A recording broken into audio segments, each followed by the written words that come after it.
it's time to level up. You've tried millions of YouTube tutorials that promise the moon but just teach nothing. Maybe you even post content on social media and your videos just flop. Editing is the small piece that can complete the puzzle. Let me tell you more. In this course, we are going to improve two things: quality and speed. It's useless to be a good editor if you're as slow as a snail. This course is taught in CapCut, a free editing software that doesn't require much computing power, so that even if you have your grandma's laptop, you can follow along. On the quality side of editing, you will learn everything about text, speed ramping, masking, and 3D animation. Yes, all of this in CapCut. On the speed side, you will start by learning an AI editing software that is going to allow you to never cut raw footage again in your life. You learn which shortcuts to use to get faster in editing, how to organize files, and how to create presets. You'll then get loads of assets. I'll point you to the best free website for icons, PNGs, and motion graphics. And then I'll also give you my personal custom pack that I made with all the essentials to start. If you have watched my previous CapCut course, the beginner one, you are in the perfect place to become the god of video editing. I wish you a good learning. Welcome to the first lesson of this course. Here I'll tell you what we are going to do in this course, what you're going to learn, and the class project. A quick thing before starting out: if you want to download the assets, here you're going to find my assets, which are useful for everyday editing, and meanwhile here there are the assets to follow along with the course. So you will find the videos that I've used, the assets that I've used, so that you can recreate my animations if you want. You are right here now. You have watched my course on CapCut, the beginner course, so you are a 2-star editor. The reason I say you are 2 stars is because you know the basics, effects, transitions, keyframes, because I made a small masterclass, and color grading, because there was a 30-minute masterclass inside my big 2-hour course. So now you are here and you are a good editor. But in this course, you're going to skyrocket your quality. And not only that, you're also going to skyrocket your speed, because a person which can do amazing jobs, but it takes him 2 weeks to create a piece of content, he can only create 24 pieces of content a year. And he's not as competitive as someone that can use AI and speed up his workflow by 10 times and can create 240 pieces of content per year. In these lessons, we are always going to use CapCut, and the reason for that is because CapCut is the best editing software for beginners. It can reach amazing results even if it's free, and one of the best parts is that it doesn't take that much computing power. In fact, I've had a PC that ran on 4 gigabytes of RAM until a week ago. And the reason I had that is because I was broke, and now I've made some money with video editing. I've went over 4 figures just by using CapCut, by the way. And the reason for that is that I simply upgraded my speed, upgraded quality, speed, quality, and now I'm able to create good videos fast. So what will you actually learn? Like, specifically, because this course is extremely actionable. Once you finish this course, you'll be 10 times better than you were once you started. It's not something that is going to apply slowly. No. From the moment you stop finishing the lesson, you know something you didn't, which will make you either faster or better. So I've organized this course so that there is the first lesson, which is going to make you faster. This lesson is going to teach you how to use Gling AI. It's an editing software which isn't CapCut. However, I use it to create all of my courses. I'll repeat that. I used to create it all of my courses and my client work. And the reason for that is it allows me to cut pieces of content in an extremely fast manner. I simply put in the piece of content, 10 minutes, and it's completely cut. With all the poses removed, all the double takes, all that kind of stuff removed. And in CapCut, if you have to do it manually, it takes way longer. That's going to be the first lesson you'll learn, so don't worry about it. Next, you're going to add 1 star to your skill. And in this star, you're going to learn 2 skills. The first one being speed and speed ramping. You're going to learn how to use all these different kinds of speed ramping, how to do transition speed ramps. I will also give you sound effects to couple with your speed ramps in my assets pack. And I will also provide you with a text masterclass. I will teach you how to use different shadows, glows, strokes, what's better for short form content, long form content, what's the right font sizes, how many lines you should have, how to use auto captions, all of that stuff.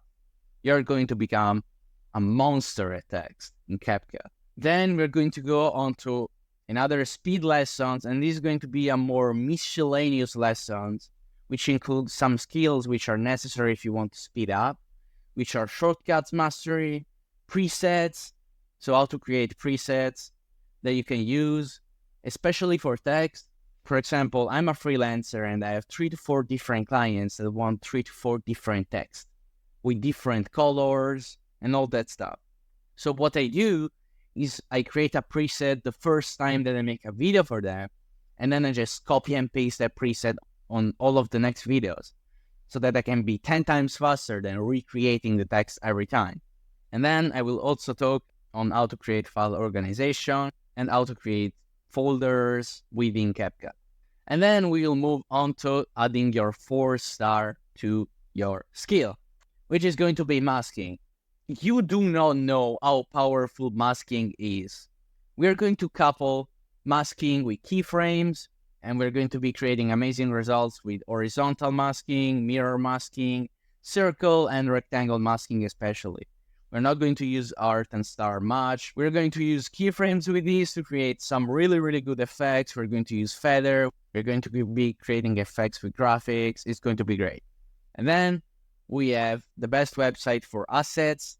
So I'm going to list both free and paid websites, mostly free websites, because there is no reason to pay for assets nowadays. Everything is basically free on the internet. I'll teach you how to get icons, where, how to get motion graphics that look like After Effects, but they're actually free. You can just get them from a website I'll show you later. And then we're going to move on to the top notch, the final lesson. This is going to be the lesson that will take you above 90% of editors. You will learn 3D. 3D animations shouldn't even be meant for CapCut, but there are ways to abuse CapCut templates to create animations, which are 3D. And this is the most advanced lesson.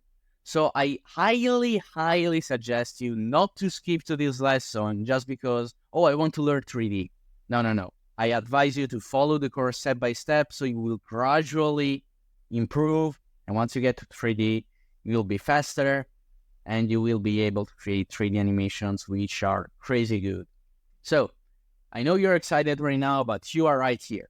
So go over the lessons one by one. It looks like the most efficient way I found to implement this is to watch a lesson of speed and a lesson of quality, implement, lesson of speed, lesson of quality, implement, lesson of speed, lesson of quality, implement. If you just binge watch this course, you're not really going to remember anything because I'm going to go extremely in depth in this course. And so I suggest you to implement as soon as you watch so that you will be able to genuinely improve. And now let's get on to the class project. The class project is going to be really simple. You will have to create a video. The video is going to be 9:16. So you're going to go right here and click on 9:16. You can zoom in the footage to make it fit. I'll show everything in the course, don't worry about it. And what you will do is go ahead and create a short video, which is from 20 to 60 seconds. And I want you to use the knowledge that you will learn in this course. And then type what you have used in your class project submission. So this is how your class project submission should look like. So first, title of the video. For example, it may be Imangazi talking about money. Then you upload it on a Google Drive.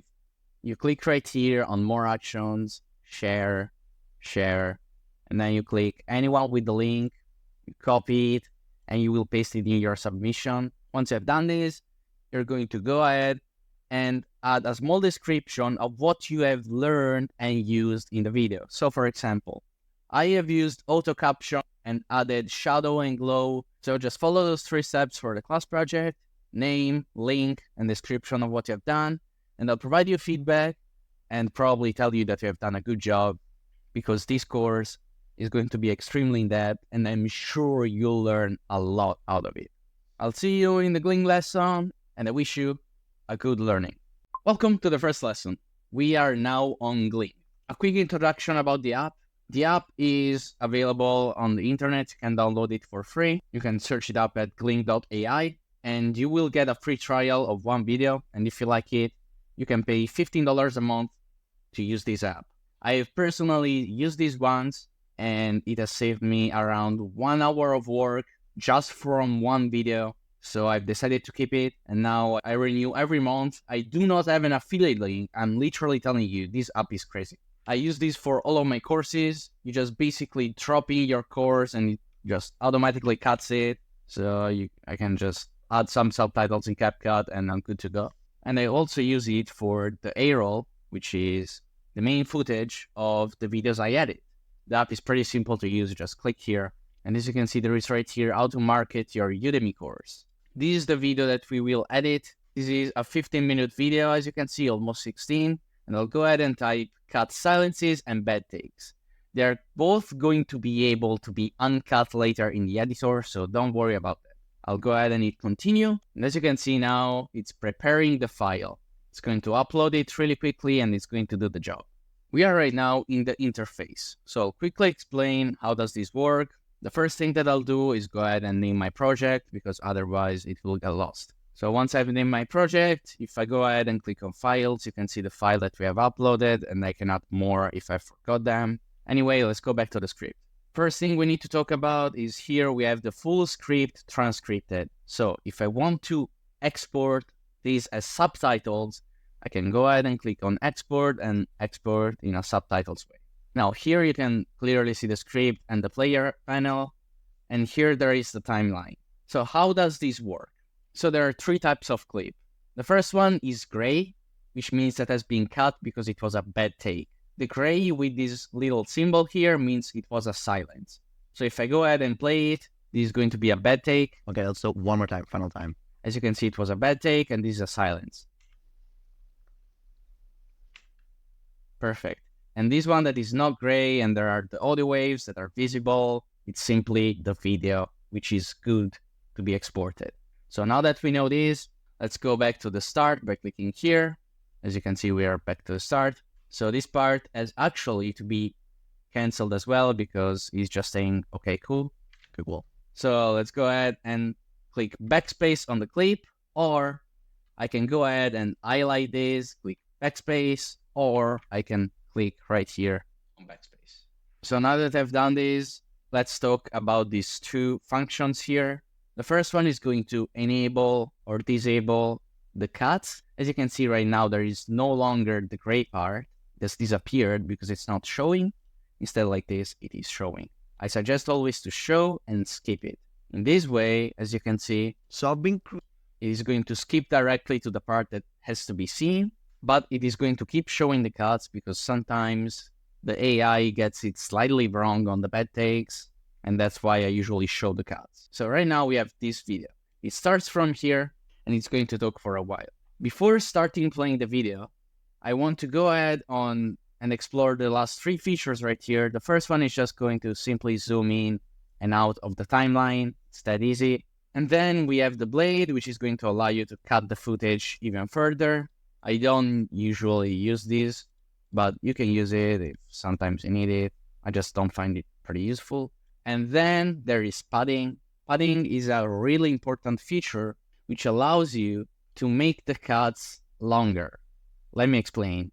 So if I put it at 0.2, as you can see, the cut here has become bigger. So if I put it back to 0, as you can see, the cut is right here.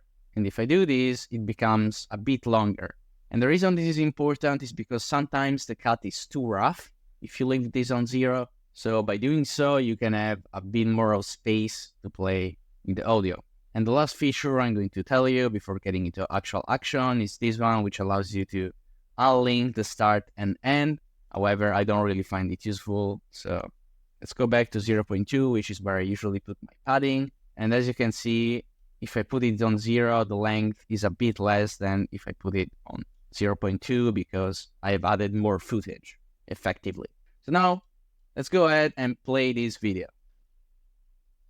As you can see here, it says something that starts with so, and then he resets it, and then he resets it once again. That's because he had a bad take here, so I'll just highlight everything and then click on backspace. Here once again, and one of the most common questions, and then there is no, so it means that it was a bad take. As you can see here, it has cut already the bad takes. Here once again, we need to cut. Here we have a bit of a mistake because we have added 0.2 padding, and as you can see, you can hear a bit of this so. Right. So we have to cut that. So I'll go right here, zoom into the timeline. By clicking space twice, I'll get to the actual player panel right here. And as you can see, this is the small part of the saw that we want to cut. So I'll simply go ahead and drag this. And let's hear now. humble across our product, right? So the first thing we need in order to get Perfect.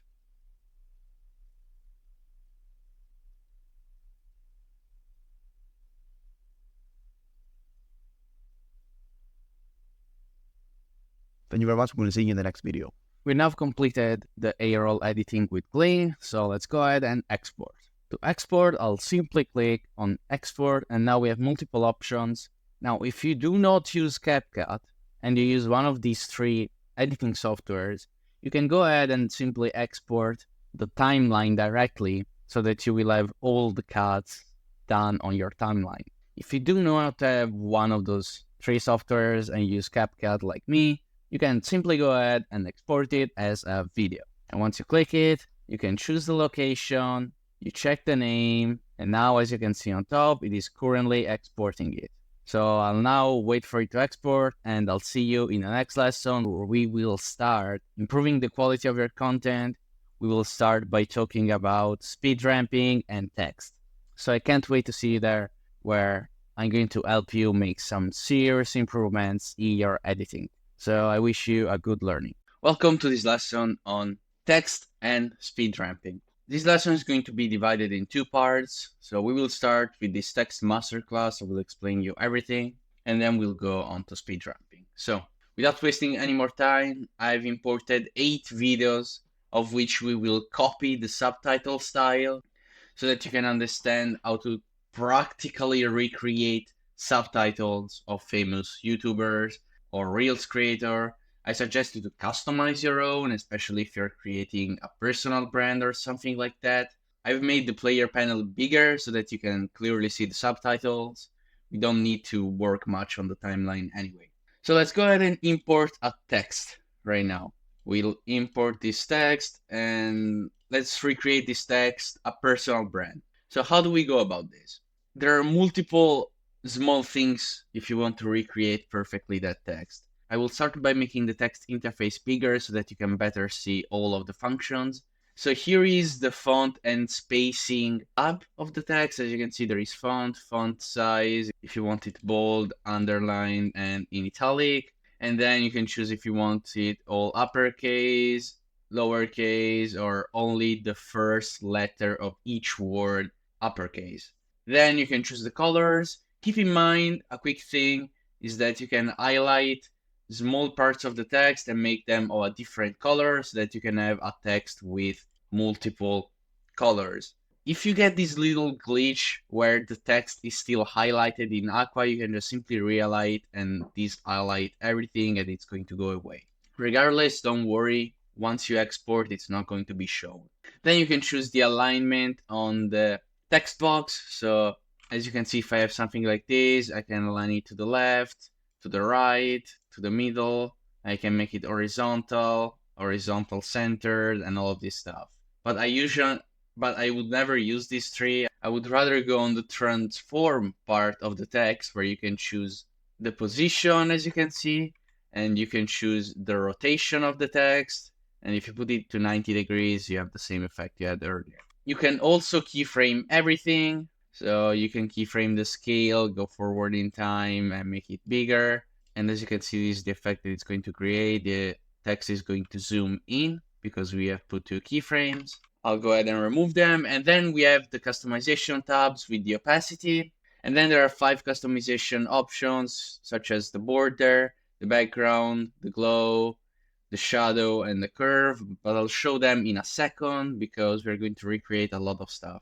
So let's talk about all the other stuff as well. If I go on animation, I have a lot of animations that I can use. I'll give you my top picks. So my top picks are typewriter, which as you can see types this in this way with the little line. And then there is fade in, which fades simply. There is also another animation which is called type 1, which I use a lot. It's the same as typewriter, but without the small thing right here. And then there is also another one which I use often in AI videos, which is glitch. I kind of like this as well. And then there is sunrise, which makes it appear from the bottom. And sometimes, but rarely, mainly in AMV edits, I use dissolve, which is pretty cool. And the last one I sometimes use that we're going to use in one of the final animations later down the line is mini zoom, which is this kind of animation. Other than that, I don't really use much more. There are plenty of animations that you can use, but I believe these ones are the best. You can also go on loop and you're going to find some animations. The best way to explain to you is with donut. As you can see, it keeps going for the whole animation, it never stops. And you can choose the speed if you want it to be slower or faster. You can do this with a lot of animations, and then you can motion track the text. However, it doesn't work too well for me, and I usually end up using keyframes and doing it manually. And then we have text to speech, which basically makes an AI voice say whatever it's written. Default text of third Jai. But I usually never use this and just used 11 labs if I have to. And now, before ending this, there are also 3 tabs right here, which are bubble, which allows you to create this kind of effect, which is used in comics, as you can see. And then there is the effects tab, which gives you some special text with gradient or neon glows, as you can see this one. Let me remove this bubble because it's terrible. And as you can see, there is this glow with the outline, and you can find a lot of stuff. Some of these are pretty cool. However, once you start using these, you'll realize that a lot of people use, especially this type of text. And once you go on YouTube and you find this kind of presets, you're never going to be able to unsee that. And it really screams CapCut. In fact, no top YouTubers ever use this kind of presets because if you're a CapCut editor, you're going to realize that this is CapCut.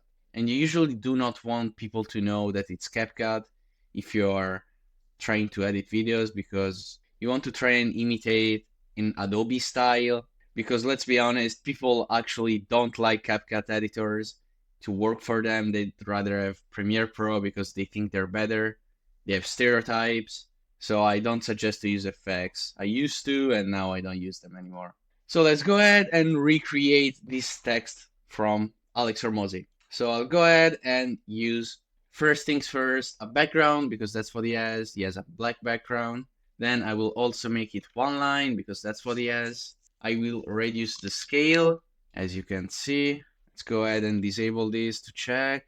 Okay, let's go in the background settings.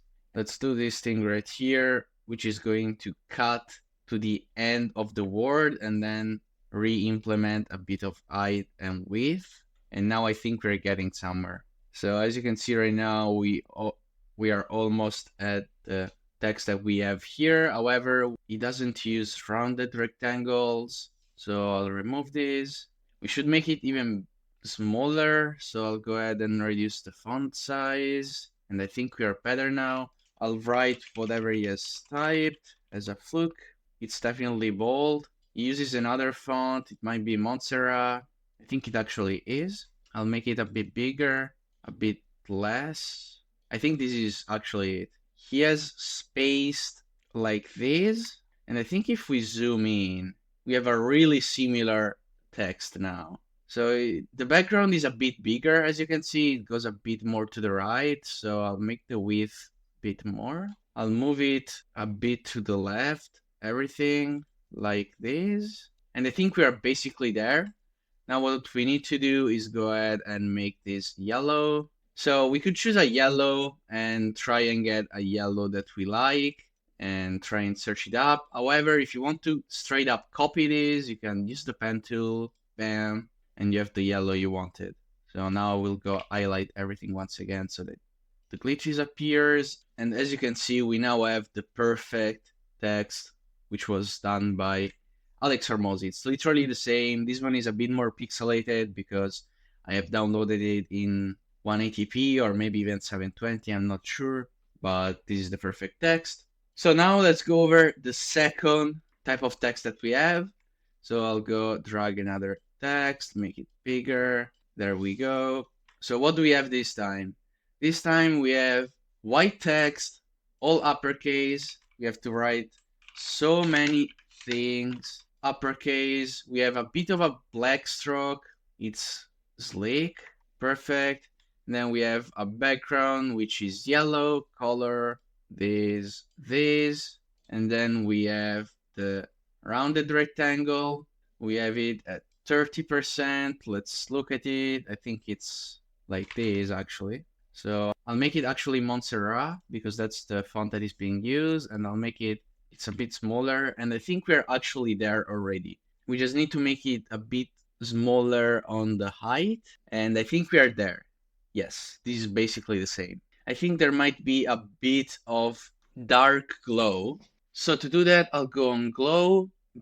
I'll reduce the intensity, make the range small, and it might actually be gray. So I'll go ahead and make this a bit grayer, make the intensity a bit more, make the range a bit more, and I think we're actually there now. Yes, we have this kind of lift and gray glow. Perfect. So now we have created this text as well. Let's go over the next one. Default text, bam. Okay, we have of his dues. So I'll go ahead and type it, of his dues. I'll make it all uppercase, pen tool, yellow, Montserrat, bold, then black stroke, make it less noticeable. I'll zoom in. And then I think the reason ours is a bit different is because it's not using a stroke actually, it's using a shadow. So I'll go ahead and use a shadow. I'll make it closer. I'll reduce the blurriness. I'll make it more distant actually. And I think this is what he has. All right, I think this is what he has. As you can see, however, he also has a bit of shadow here. And I don't think this is a shadow. I think this is a stroke. So go ahead and add a small stroke, just around 5. And I think we have actually got it. So we have the small stroke here, and we have the big shadow, big shadow, big shadow, big shadow, big shadow, shadow, shadow, shadow, shadow. So I think we have got it once again. So let's go over this one. So this one is actually 2 text. So I'll go ahead and add a default text, make it Montserrat once again, struggling, there we go. And then we have this red color right here. And we have this shadow, actually it's not shadow, it's glow, glow, and then we have this thing right here.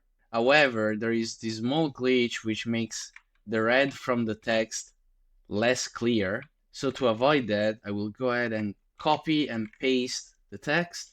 I will make it go above and I'll put everything down. And then on the text above, I will remove the glow so that, as you can see, we have this kind of effect. So we have the glow from the text below and the red from the text above. And as you can see, we create this combo, right? Which is perfect. And then he also has this kind of effect, which is basically just done by changing this to white and maybe reducing a bit the intensity and improving the range of the glow. Also making it a bit more reddish. And there we go. So now we have got this as well. I'll change it to Faithful. There we go. It's a different font, actually. I don't really know which one it is. So let's go over this one right now. So we have college. I'll go ahead and add a text. I'll type to college. I will make it black. And then I will add a comma, actually. I will add a background. I will make rounded rectangle. I will make the color the same yellow that he's using right here. I will also change the font because I forgot. Montserrat, bold. It's not actually Montserrat. However, I'll use Montserrat for every background because I'm not sure which one he's using. I'll make this kind of background right here, which cuts at the words. And then I'll make the height smaller. As you can see, we have our college right here once again. The only different thing is the font, but it's fine. You will recreate your fonts anyway. So I'll go ahead and do once again this process. I want to show you this process multiple times so that you can get how do you recreate good text and how all of these different features work. So now we go with board of it. We zoom in, pen, and we take this color. We go with a small stroke. We go at around 15, actually a bit less. I think it's something like this. And then we have this kind of dark glow. So I'll go ahead and create the dark glow and something like this. I'll maybe make the color a bit grayer, apply a bit more of intensity, make it a bit darker. And I think we have it. Now the color is a bit different actually. And that's because the glow kind of ruins the color. So I'll once again copy and paste the text. And I will go right here, disable the glow for the thing above. And now I'll get this kind of effect. Let's go ahead and change the font for both of the text. I'll put this one above and I'll make it a bit bigger. And I'll do the same here. Put this one above and here we have it. Once again, it's a different font. It's a more stretched one. I don't really know which one he's using, so we'll just stick to this one. The only thing that I want you to understand is how to recreate the colors and all of this good stuff.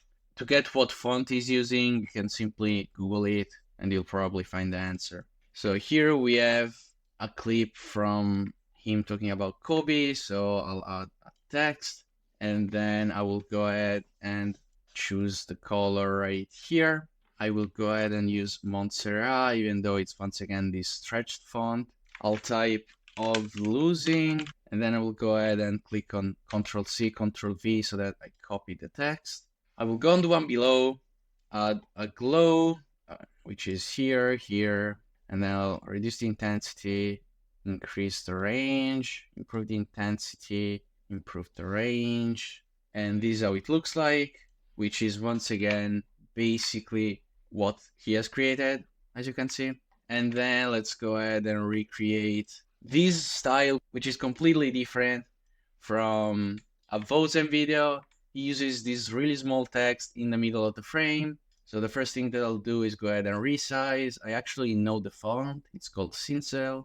I'll make it smaller so that the size is the same. It's 7. And then I'll type, they keep everything inside. So the reason I'm getting this weird font is because I have everything uppercase. So I'll lowercase everything. And as you can see, we have the same font now. I'll go right here and it's actually a bit smaller. It's not a bit smaller. However, as you can see, the letters are close to each other. And the reason for that is because they have clicked right here. So I'll do the same. Actually, it's not quite that. I'm trying to figure out why everything is different. And I think I have to reduce the scale a bit. So as you can see now, we have inside that matches and they, which is too much to the right. So what I can get from this is that we need to move everything a bit to the left and then improve the scale and move everything to the right. And as you can see, we now have it. We have everything matching. So now that we have this, we are going to use the same color as Vosen for everything inside. Once again, this one. And then actually there is no shadow, no anything. It's just simple like that. So I will put it right here. And as you can see, we basically have the same text. And actually, the only thing I didn't talk about is curve. Curve is pretty self-explanatory. So the way you use curve is just you clicking and it's going to curve the text. You almost never use this. I never find myself using this. I'd rather keep everything straight, but it's up to you. So now you actually know everything about text and you know how to use all of these presets, how to use all of the effects, the animations, font, all this customization, the position, transform, blend, the transform, the stroke, the glows, the shadows, the curve, all of this cool stuff. You know how to recreate from scratch the text of famous YouTubers. I suggest you to download or take screenshots of some videos from Alex Hormozzi because he uses a lot of different captions in his videos. He changes it almost every time. And for that reason, I think it's a good way to practice them. So you just start to imitate, you start to understand what works, what doesn't, you start to imitate text from long form videos if that's what you do mainly. You can take inspiration from people like Iman Ghazi, or for shorts, you can also try and recreate some effects from Bolt Motivation, which is a really good channel that has some really cool subtitles, or whatever you want. Everyone uses subtitles nowadays because they keep the viewer engaged. He has to read to keep up with the pace of the video. And now let's get on to speed ramping. Speed ramping is an extremely important technique that you can use to enhance your edits, especially if you're doing AMVs or edits of footballers, celebrities, cars, all of that good stuff. You can also use speed ramping to make transitions. So let's go ahead and see how this works. So I've gotten a clip from Lionel Messi. As you can see, he's going to dribble a player and score. And that's the clip that we're going to use. So the first thing that I'll do actually is go ahead and cut it when there is the last frame of the ball here. So it's this one. So I'll go here, cut, remove. And as you can see now there is only the goal being scored. So what I will do is now go in the speed controls. This is the standard speed. As you can see, you can modify the length of the overall clip, pretty basic stuff. And you can add some smooth slow motion so that the slow motion is smoother. You're going to see in a second. So as you can see right here, this is what it looks with optical flow, which is the best smooth slow motion you can have. And this is without. As you can see, it looks a bit framey. It doesn't look that smooth. Meanwhile, with optical flow, it really does.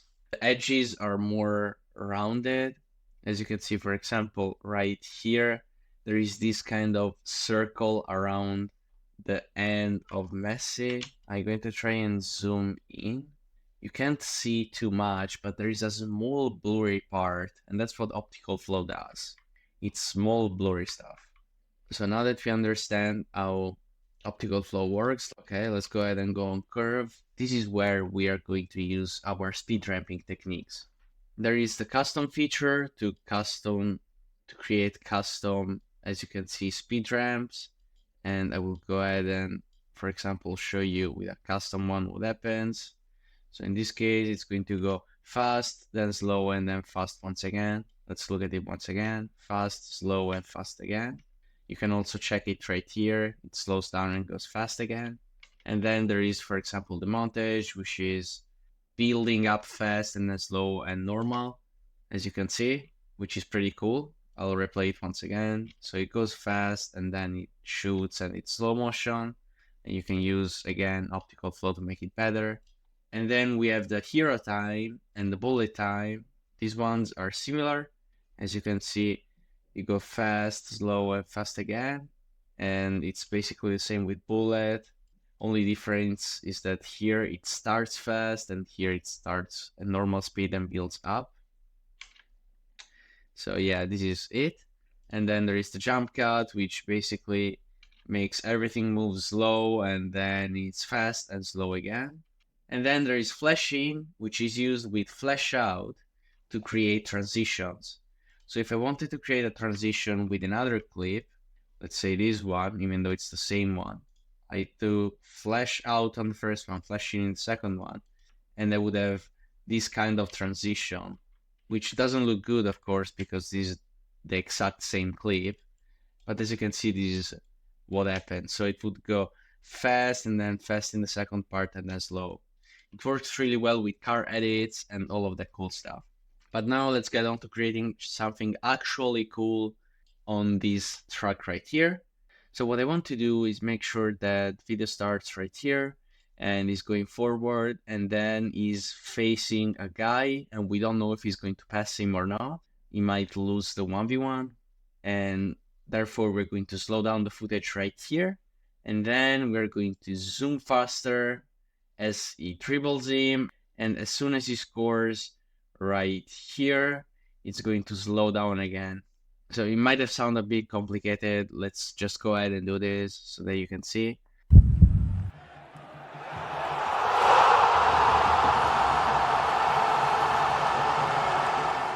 First thing that I'll do is go ahead and not choose any preset actually, because I want it to slow down at the start and there's no preset that is slowing down at the start. So I'll just go in custom and I'll actually click on reset.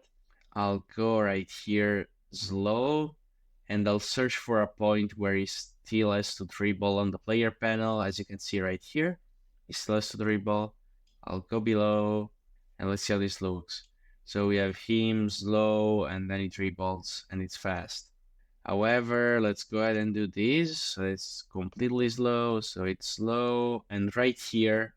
So right here when he touches the ball, it can become fast once again. So let's go ahead and give it a look. So it's slow and then it's fast. And then I actually want it to be faster until he's about to shoot. So right here he's about to impact the ball. Here he's shooting, and bam, here is shot. And I want to actually make this small part right here in the middle slower. So I'll go ahead and do this. And let's see how this looks like now. So we have slow, fast, slow, and fast. So let's replay this once again. As you can see, it's slow, slow, and fast. I actually want to make this a bit longer. Let's look at it now. Slow, slow, and fast once again. Let's move this a bit lower and let's look at it again. Slow, slow, and fast. That's perfect. So go ahead and click on optical flow now so that we can get better and smoother results. Let's go ahead and look at this once again. As you can see, it's really smooth now. There is that bit blur effect, which I really love. And it's really good. So this clip is now looking really good. However, we can highlight it and make it better with some sound effects. So I'll go ahead and drag my dramatic heartbeat effect. So I'll close this and then I'll cut it around here. And here we have one of our heartbeats. Let's hear it. That's perfect. If I go ahead and add one more here, let's hear how this looks. I don't really like the third one, so let's stick with one heartbeat. And let's now try and add the crowd cheering that I found. So as you can hear, this is the crowd cheering. So what I will do is, first of all, reduce it, then put it at the start, and I want it to go crazy when he scores, so around here. So I'll sync this like so. So I'll actually make this bigger, reduce the volume, and let's hear how this sounds. I actually like this. Let's go ahead and hear this once again. It's not bad, however, I want to do some audio design, so I'll make it lower here and I'll make it higher here. Let's hear it. Yep, I like this more. Okay, and what I can do then is go ahead and copy and paste the clip, move the speed ramp, and then go ahead and add a bit of messy cheering at the end. So as you can see, we now have these, and actually there is a wrong frame here because it goes backwards, so I'll remove it. Yep, and now he's cheering. While he's cheering, I want him to be in slow-mo, so I'll do this. And then I'll go ahead and cut the rest of the audio, reduce this, and also make this a bit lower volume so that it slowly becomes quieter. So let's hear this.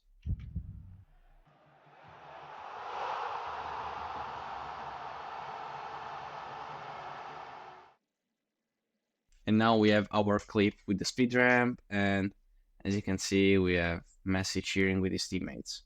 I can also add a fade. So to do that, I'll go ahead and add a fade, and this is the final result.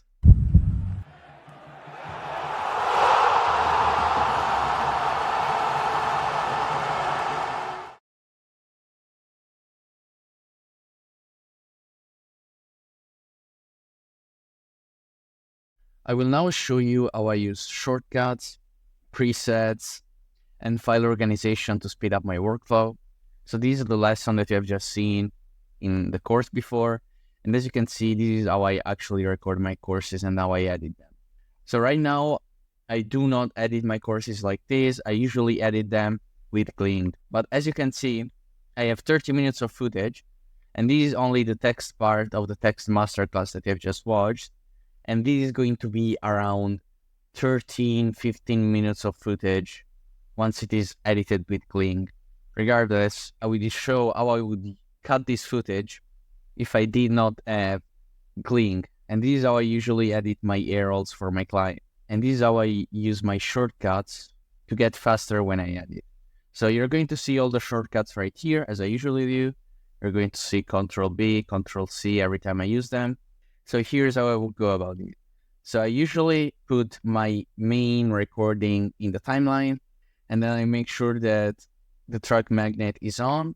Then I simply click Control B and I cut, and I will remove it later. So now I have this, I go forward, there is a pause here, cut. I keep clicking Control B on the poses, I move like this, and then Control B, over and over. And the thing that I know is that if I now start from the start, there is one clip that has to be cut, and one clip that has not to be cut, one clip that has to be cut. So what I can do is start from the right and just cut one clip every 2 clips. And I basically cut all of the poses that I've made during the recording. And then I go and do it right here as well, here. And I keep doing this. And that's the fastest way that I found to cutting footage, whether it's courses or anything. I just click Control B and then delete it like so. And this saves me a lot of time than manually getting the split tool every time, splitting, going back to the select tool and cutting. It's way faster like this. So this is how I use the Control B. Then there are a couple more shortcuts that I use. The first one is Control Z and Control Shift Z. So the first one is undo. So basically whatever I have done, it is going to undo it. As you can see, I had deleted this clip. And now if I click undo, it recreates it by clicking Control Z. And then I use Control Shift Z to redo, basically to recut the clip and all of that stuff. And then the other shortcuts that I use are Alt, because by holding Alt, you're going to duplicate your clips like this. And then also Control C and Control V to copy and paste is something that I use often. I hold Control sometimes because when you hold Control, you can select multiple clips like this. And then you can use the arrow keys to go 1 frame forward or Shift arrow key to go 10 frames forward. I'll do this often in the next lessons. Basically, if you go 10 frames forward, you can see right here, if your project is 30 FPS, you're going to go 1 second forward every 3 times you click Shift arrow key. If your project is 6 FPS, it's going to take you 6 clicks to go 1 frame forward. And in this project, it takes me only 3 clicks because it's 30 FPS, and that's because my courses are exported in 30 FPS. However, for the clips and the animations that we will do later, we will use 60 FPS by clicking here and here. And when we have 60 FPS, as you can see here, we have 10. We are at the 10-second frame. And if I go 1, 2, 3, 4, 5, 6 clicks, I'm going to get to the 11th second. If I go back to 30 FPS, it's only going to take me 1, 2, and 3 clicks. I really love this feature because it allows you to go a bunch of frames forward and keep your animations organized and aligned. And then there is this feature which is essential, which is zooming in. I always zoom in by holding Control and using the scroll wheel because I couldn't be bothered to go here every time, or even here, I can't just click here and do this. So I'd say Control and scroll wheel is one of the best shortcuts you can learn. And then there is V, which enables or disables a certain clip. And the last shortcuts that I use are Alt-G for compound clips and Alt+G, of course, to undo the compound clips. And when I have keyframes, for example, here there is this zoom out. that I've just added, I always click Alt-K to drag in this graph where you can do auto curves and all of that cool stuff so that the animations are more smooth. I always use this shortcut as well. And the last one is Shift Z, which basically lets you see the whole timeline in one click. It's useful when you have, for example, text that you want to highlight it and all of that cool stuff. And then we get into file organization, which is something that I don't see anyone doing in CapCut, but it's extremely important, especially if you're having a big project. I didn't actually do it in the lessons because I was creating 5 seconds animations. But when you're creating a 10-minute video and you're creating 10, 12 of those complex animations, you should always create a new folder and then you can rename it. For example, rectangle animation. That's what I usually do. I give a name to each animation and then I go a new folder, and I usually have a folder which is called A-roll, which is the main footage that my client has given me. And then I always import a folder from my assets pack, which is the sound effects, so that I have all of them here in a unique folder. And then I also always import the colored screen, which is just a collection of colored screen, which might be useful. I always use white and black. Those are my top picks because I can create, those feathers with, I can create those feathers with black, as you can see. As you can see, those are pretty cool to have. And then I also sometimes create flashlights with whites, stuff like that. So I always have this. And then I also have folders for overlays for color grading, so that I can simply drag this in and, I go on blend, it's overlay, and as you can see, you have your color grading. That's one of the overlays that I use, not for my courses, of course, more for my edits. But basically, I always drag this overlay in. By the way, it's all in the assets pack.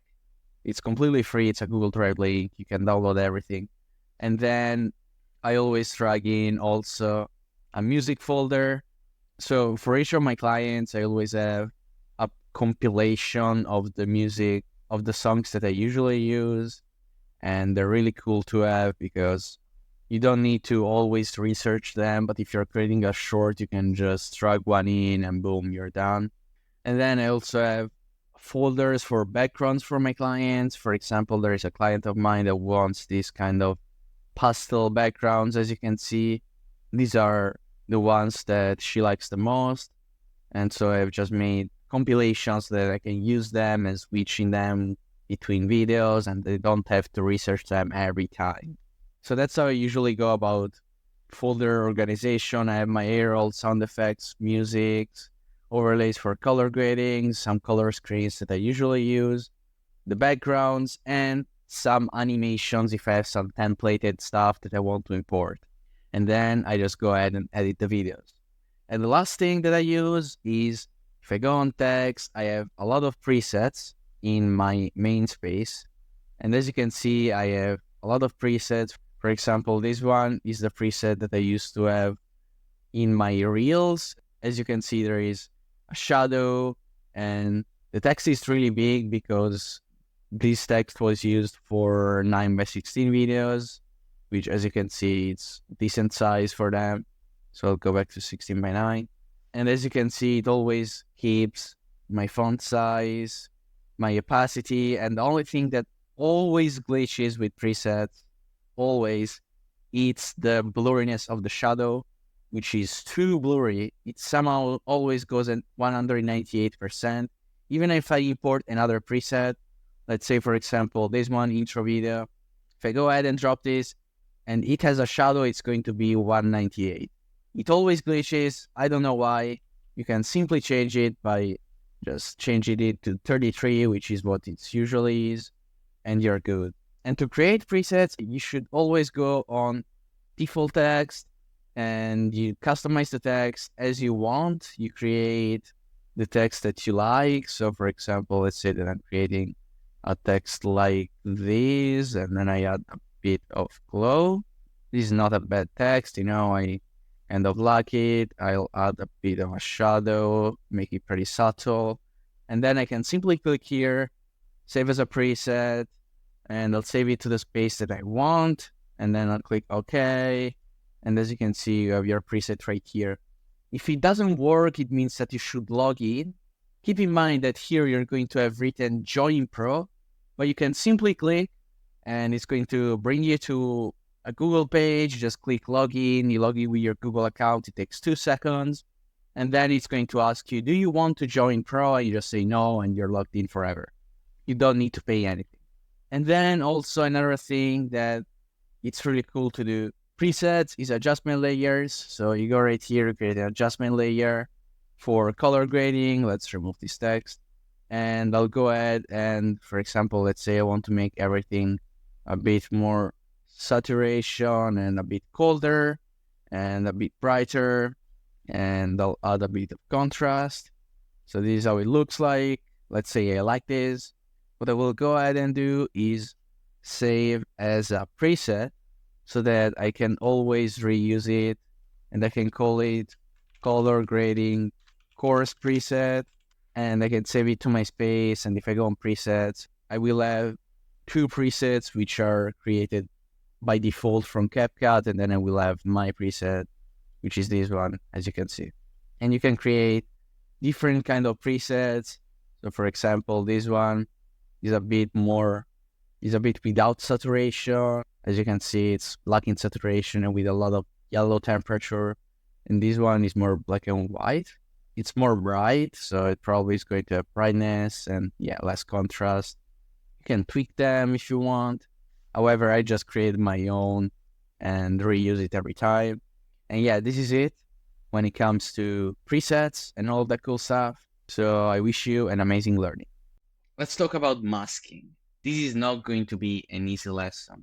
I'm going to take this animation from Sunny V2, which is a hook that got over 1 million views to the video, and we're going to recreate this in CapCut, and we're going to do the same with this other hook, which has gotten 19 million views to Sunny V2's video. And it's not all about the editing, but the editing aspect of a video, especially in the hook, is extremely important. So we are now going to recreate all of this. I'm going to explain to you how to do this, and the way to do this is with masking. Masking is what is going to make you stand out from anyone else, and I'm going to explain you how masking works by starting with this really easy screenshot from MrBeast's Instagram, alright? The reason I'm doing this is just to explain you simply how this works. So in masking, there are 6 options. However, the most important ones are circle, if you're trying to get a logo. As you can see right now, we have a logo. Or we have mirror, which sometimes can be useful. We have horizontal, which is one of the most useful ones out of all of them. And then we have rectangle, which is by far the best one. So I'm going to start by saying that if I were to put this screenshot by itself on the screen, I would instantly go on rectangle, make it this big, and then use round corners. Because as you're going to see right now, if I add round corners to a screenshot and then I make it smaller, as you can see, it looks way cleaner with the rounded corners like this than it would look without the corners. As you can see, this is without. It's a bit rough, and like this, it's not rough, it's rounded around the edges, it's way cooler. And I usually use this kind of effects when I'm making the socials pop from the bottom. So the way I do this is I just put it here, animation, and then I go on to slide up and slide down. So this is how it looks like. As you can see, the social pop up and then it goes down once again. And this is how I usually use this. There are 2 more concepts that we need to introduce regarding masking, which are double masking and keyframe masking. So let's start by talking about keyframe masking. The reason keyframe masking is useful is because, let's say for example that I have this article right here, which I've taken from Wikipedia just by typing in COVID-19, and I want to highlight this small part on the top. How do I go about it? Well, I would copy the clip and paste it, and then I would go on the layers and check which one is lower. So this one is lower. So I will take the part that is on top, and I will go and click rectangle. I would disable the one below so that I can see what I'm actually taking, and then I would reduce it so that it only takes COVID-19. I'll make it smaller. I'll zoom in. I'll zoom in again. I'll reduce this so that it's only taking the COVID-19, make this smaller. I'll actually import a black screen in the background so that I can see better these handles right here.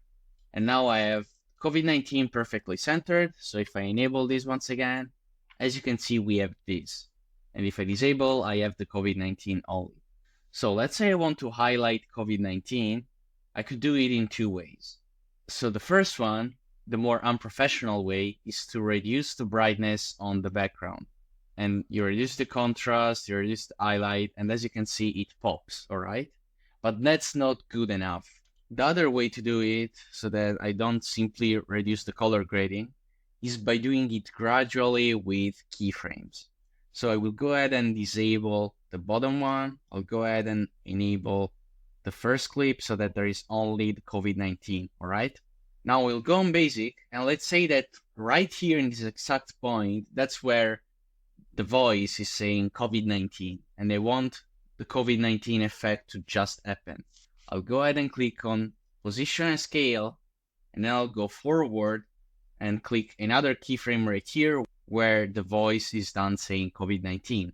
What I will do is make this bigger and make it centered. So I'll enable this one once again so that I can center it, and this is perfect. So as you can see right now, what is happening is that the COVID-19 is getting bigger. But as you can see, it's not standing out properly, right? If I have this full screen, I'm not really going to be able to see that well. So I'll go on the first keyframe, click on the other clip, the one that is in the background, go in adjustment, click on keyframes on these three values, which are the main ones that are important, and then go back to the second keyframe and reduce all of them. And as you can see, now we have this effect. It gets bigger and the rest becomes darker, which makes the effect way more smooth and way more noticeable. And another way to do this, even better in my opinion, is instead of using a rectangle mask, I will go ahead and redo everything, redo all the keyframes right here and same here. So we have this thing right here. And let's just say that now I want to highlight coronavirus disease 2019 COVID-19, all right? This part right here. Here is where you want to use double masking.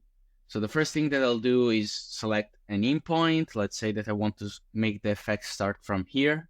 So I'll go ahead, go on video, mask, rectangle, click V right here on the background so that I can't see it, and then resize the mask right here so that coronavirus disease COVID-19 is highlighted. I'll make sure to do this properly because it's essential. And a bit more. Let's see. Okay, perfect. Now that I have this, I'll go on this and click on create a compound clip. I can also do this by clicking Alt-G. The reason I'm doing this is because now I can mask this once again. So what I will do now is enable the one below so that, as you can see, they are right here in the same spot, just checking, double checking to make sure. And now that I have the two things divided, I can go ahead and create an highlight effect right here. So how do I go about this? I will go ahead and reduce the brightness, contrast, and the highlight of the overall document so that, as you can see, this is a bit more highlighted. And then I will go on this thing right here and apply a second mask. So to recap, we already have a mask here, okay? And now if I create a compound clip, I can create another mask. I will click on horizontal and I will make sure that nothing is highlighted, like this. As you can see, if I zoom in, nothing is highlighted. I will click on a keyframe and then I will go forward and create a keyframe right here. I can now space them as much as I want. And as you can see, this is how it looks like. It's going to slowly highlight the thing, which is perfect. That's exactly what I wanted. And not only that, I can also make this smoother by adding a bit of feather. How does feather work? Well, basically feather creates this smooth effect, as you can see. I usually leave it around 1 to 2, so that once again, this is how it looks like. It looks even smoother. If I, for example, click in the middle of the effect, as you can see here, it's a bit smoothened out. And I have right now created this effect, which is highlighting, as you can see. And this is the main premise beyond masking. These are the fundamentals, and you can apply them to every single thing. And that's what we are going to use now to recreate this hook, all right? We do not need anything else than the masking that I just told you and some basic keyframing for movement. It's as simple as that. And we're going to use double masking for this hook as well with the square. Right, I've added all of the things that I need. So I'll go ahead and start creating. So the first thing that I'll do, go ahead and enter this pole that we need right here. And what I want to do is go ahead and make it bigger, like so. So as we can see, it goes down like that, and then it goes upwards. So what I want to do is go ahead and put this like so, and then I'll make sure that it moves. So I want this to be actually even bigger. There we go. We have our pole here. So the first thing that I'll do to recreate this animation is go ahead and add keyframes. So I'll add this one first, and then it is going to move like this, and then it is going to move like this, and then it is going to move like this. So that's perfect. Now I want to make them more distanced. So I'll do like so. Let's see how this looks like. As you can see, it moves. All right. Let's now disable this one below. So this is how it moves. Perfect. Now this one is a bit fast, as you have seen. So I'll move it like this. And we have this. Right. It's not bad. However, I want to make everything a bit slower.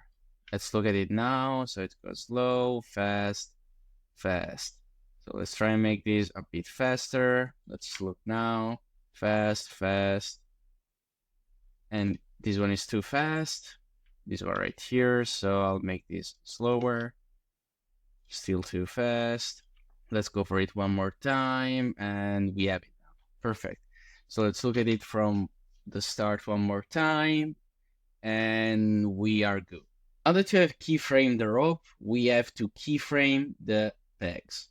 So the way we're going to do this is by simply putting the peg in, and then we're going to highlight all the keyframes by holding Control. There we go. And then we click C so that we copy them. We paste them right here. And now, as you can see, the peg is moving at the same speed as the rope. However, it is not in the position that we want it to be. So what are we going to do? Alt G, we create a compound clip, and I'm going to move it, for example, here. As you can see, it's now going to stay there for the rest of the human time. That's perfect. Now I'll go ahead and do this for this other peg. I'll make it blue by dragging this over. I'll make a compound clip and put it here, for example. And then I'll use another peg. This time it's going to be pink. Alt G, and I'll put it here. I'll change the color once again, and I'll go a bit forward so that I can see where I'm at. I'll add this right here. And let's check out how many pegs we are at right now. 1, 2, 3, 4, 5, 6. Then I'll paste the last one and put it right here. So let's look at what the animation is looking like right now. As you can see, it's moving, and we have all the pegs. Perfect. So what I will do is go ahead and add some movement right here. So I'll pick the first peg that I have. I'll add 0 opacity, keyframe. Then I'll add a keyframe on position and scale. I'll put everything a bit higher, and then I'll go forward, and then I'll put everything lower, 100% opacity. That's actually a bit too high, and that's perfect. And now, as you can see, the peg is going down in a smooth way, which is perfect. Now I'll do this for all of the pegs. Now this is perfect. As you can see, I really like how these pegs are coming. I have just applied the effect to everything. However, I think the second one is appearing too early, and that's because I have added the keyframes in, let's just say, not the best way. So I'll move this a bit and then do something like this and then bring it backwards. And let's look at it full screen right now. And as you can see, this is way better now. And now, as you can see, they're looking basically the same. The pegs are coming in the same way, and we just need to add the pictures now. To add the pictures now, we are going to, first off, add the pictures. It's pretty self-explanatory. We'll stack everything on top. If you want to add the name to the picture, you can simply add it in Canva and then blur it like Sammy did right here. As you can see, has blurred the name in Canva directly. However, I'm not going to do that because I don't know their names and it would take me a bit to research them. So just keep in mind, you can simply do it in Canva. You just will need to add some text if you want to do that. I will now take all the pictures actually and put them side by side with the pegs so that now I can put them in between. So I'll start with the first one. I'll disable this so that don't get confused. And then I'll click on the image right here, make it smaller and put it right here. I'll also need to add all of the keyframes right here to the pictures as well. So I'll add it and then I'll click Alt G and put it right here as I've done earlier with the pegs.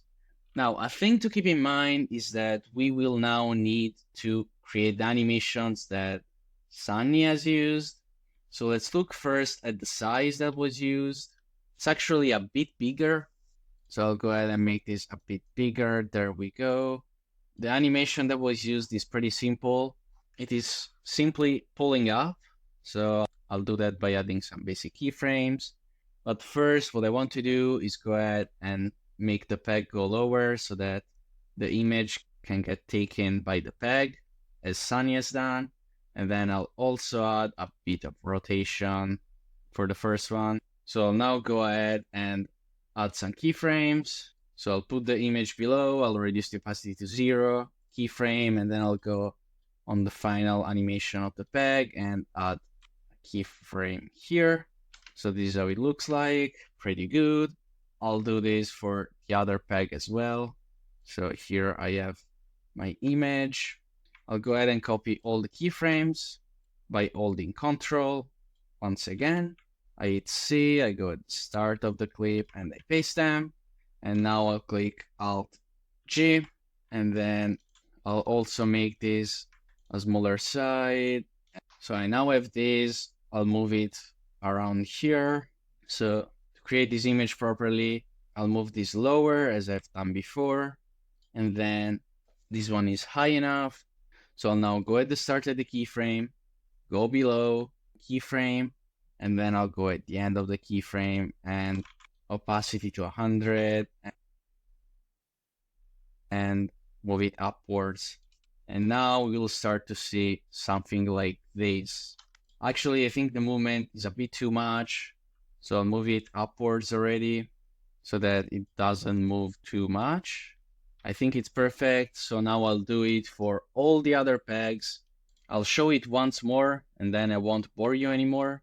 You put the size, copy all the keyframes by holding Ctrl, Ctrl C. So you copy, go at the start of the clip, paste the keyframes, Alt G, and then you go at the keyframe of the peg, which is associated to this image, which as you can see is this one. So you go at the start, you put your image right here, opacity to 0, keyframe on position, you go a bit below, not too much, and then you go right here, keyframe at 100, and you put it upwards.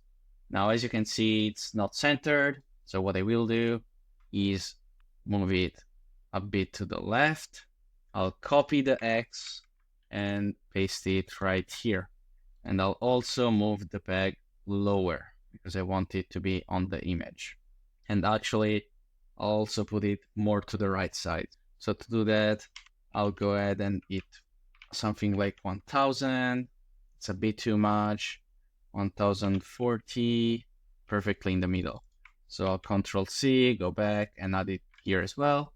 And as you can see, we have our animation full screen. So now I'll go ahead and do this for all the pegs, and I'll get back to you in a second. So this is how it looks at the end. This is the original one. There are 9 Mr. Beast crew members who have either been publicly fired or have disappeared without explanation, and we're going to talk about all of them beginning with Matt Turner. And this is the one we made.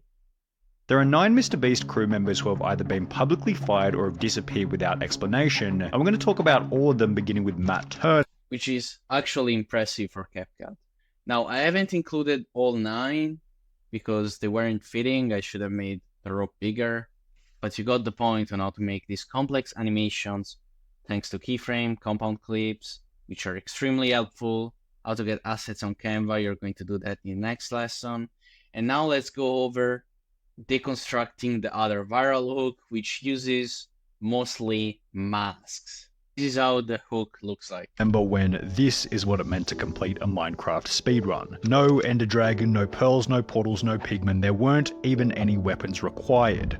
So what we will need is a video scrolling. We will have to mask out this section, blur all the rest, and then create this rectangle, which is really hard to do on CapCut, but it's possible. And then we have to type and make all of this stuff appear. So I'll get all the assets in and we'll get to doing this in a second. So what I got is all of the assets that were used in the video from Sunny. I literally screenshotted this. So what we will do now is go ahead and recreate this animation. So I have my screenshot right here, which I have taken myself. And the first thing that we're going to do, as you can see, there is too much white space here. So what I'm going to do is zoom in and then move it and create a fake scrolling effect like this. Then I'll also go ahead and add some auto curve right here so that the keyframes are smoother. And as you can see, this is the final effect that we have here. It's a pretty cool, pretty smooth. Now, once we have done this, I'll go ahead and by holding Alt, I'll drag another clip right here, and I will now mask out this part right here, which is the video itself. So I'll go ahead and tailor the mask. And as you can see now, I have the mask. As you can see, it's perfectly tailored. It only includes the video right here. So I have also added one of feathers so that it's a bit smoother. I could also go ahead and make it harsher by leaving it on 0, but I'll do like this. And then I'll enable this. And what I will do is go ahead and blur the background because that's what Sun is doing right here. As you can see, everything is blurred except this video right here. And I'll go ahead and do the same here by clicking on Effect, Blur, and adding it to the background. And as you can see, this is how it looks like now, which is perfect. So what I will go ahead and do now is add the square. I have created this square with a green background so that I can now put it full screen like this, chroma key, click on the green, remove it, and then add a bit of shadow so that this comes back. I've now centered it. I'll go at the first keyframe and cut it so that it only appears here. But now I also want it to appear like it appears here in this specific manner. So to make it appear like that, I'll go ahead and go on mask, horizontal. I'll make it 90 degrees like this, 90 right here. I'll go in the middle of the screen. As you can see, there is this blue guideline that appeared. It's at X 117. And what I'll go ahead and do is place a keyframe or rotate. And then I'll go forward 1 second. So I will click Shift and the arrow key to go 10 frames forward. And I'll click it 6 times. 1, 2, 3, 4, 5, and 6.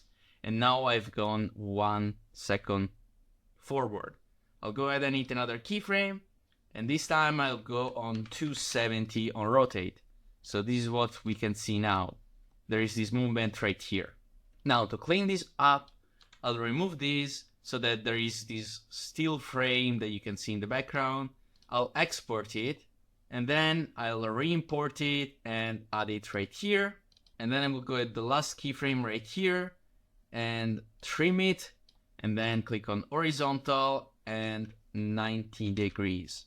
So that now, as you can see, we can only see this part being created for the rectangle. Once we have done this, I'll go ahead and drag this clip above by holding Alt, and I will create another effect, but this time I'll switch the keyframes around. Here it will be -90, and here it will be 90. And now we have this amazing effect with the squares that completes itself.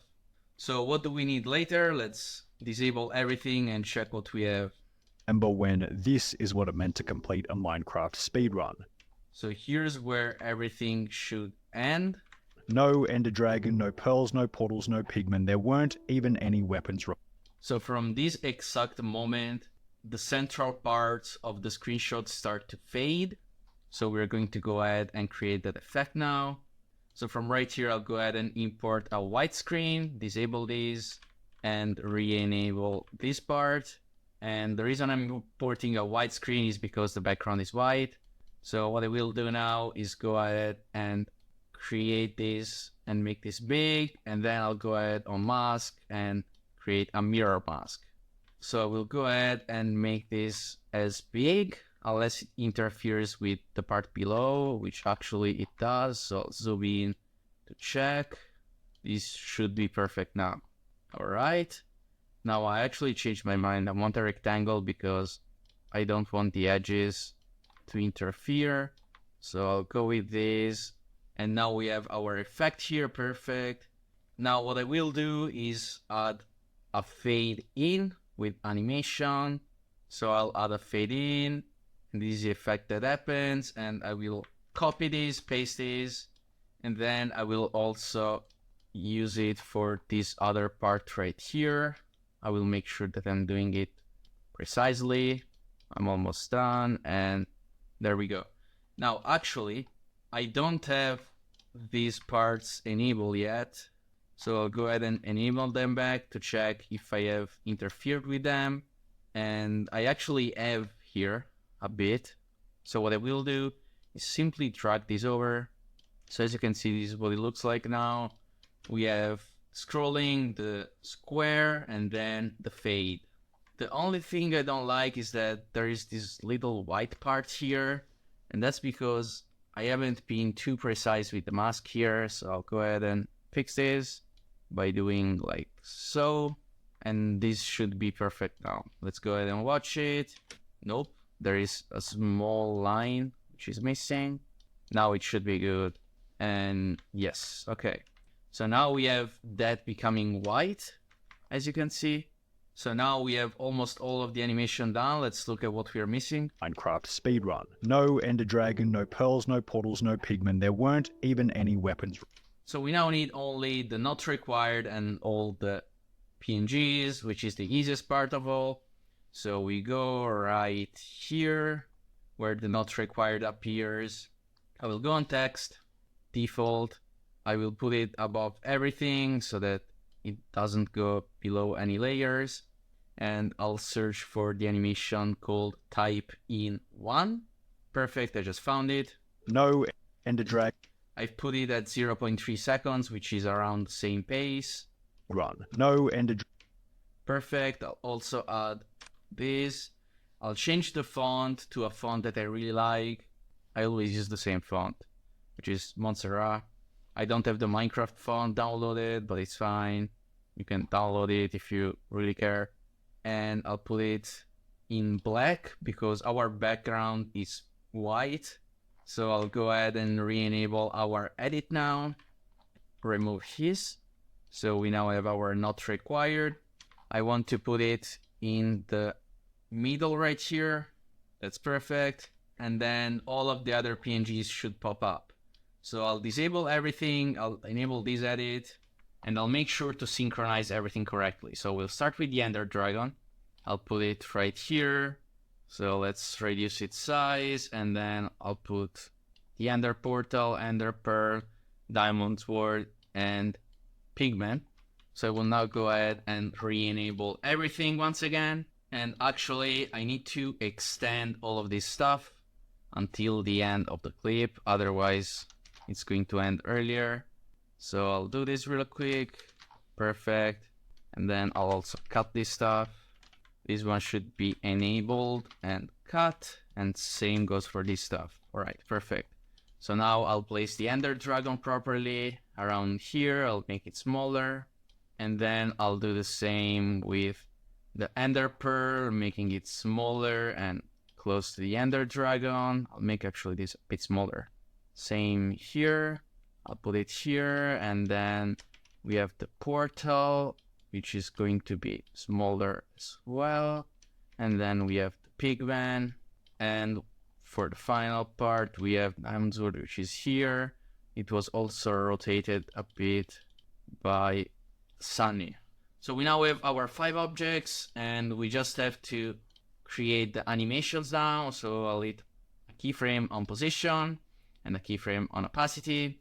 And then I'll simply go right here. That's the first keyframe where the Ender Dragon should appear at 0 opacity.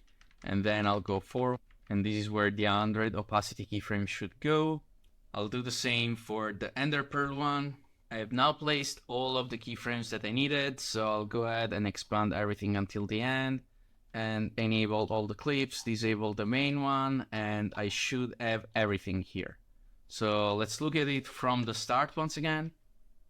As you can see, we have the square, it becomes white, it writes, and everything appears, which is perfect. Now I'll go ahead and make everything a bit smaller by doing it like so, and then I will go ahead and hit keyframes on position.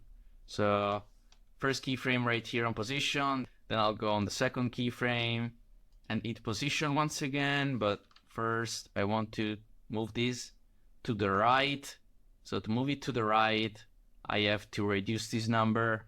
So let's do 82, let's reduce it by 100, and let's see how this movement looks. It doesn't look too bad. Let's try and use some auto curve to see if it looks better. I really like this actually.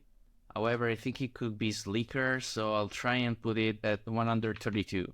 So it's overall a minus 50 on the X. Let's look at it. Okay, I think it's better now. So go ahead and do that. So what I will do now is do the same here and increase this by 50. So it's going to be 333, and then I'll do the same here. Keyframe, I'll go forward, keyframe, go backwards, and it's going to be 780. So now everything should be done. Let's give it a look.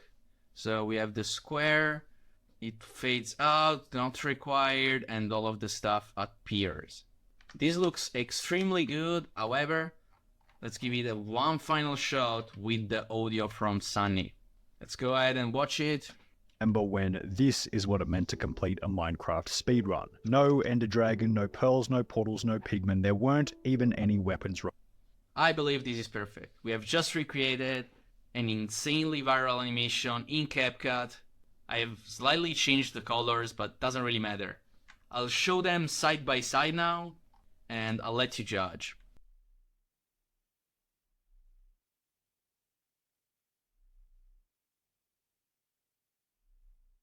So I hope you enjoyed this lesson. It was extremely condensed to the information, so I highly suggest you to go and practice a bit. Because if you just binge watch this lesson and straight go to 3D, your brain is just going to start fuming. So I highly suggest you to practice. In the specific next lesson, you're going to learn what are the best websites for assets and all of the good stuff. And then I'm going to teach you 3D advanced techniques. So I hope you enjoyed. I wish you an amazing day and an amazing learning. Welcome to the assets gathering lesson, and here I'm going to show you the main websites I use to gather assets for my videos. The first one is accounts8.com. The way I use this is I simply type in a word and there are plenty of free icons that I can use. As you can see, by typing meal, I'll get this icon, this icon, this icon, this icon, all of those kind of stuff. You can search for styles here to filter them if you want them hand-drawn, colored, not colored, filled, outline, all of that kind of good stuff. And if you download one of these, for example, this one, you can switch the background color, make it transparent, make it white.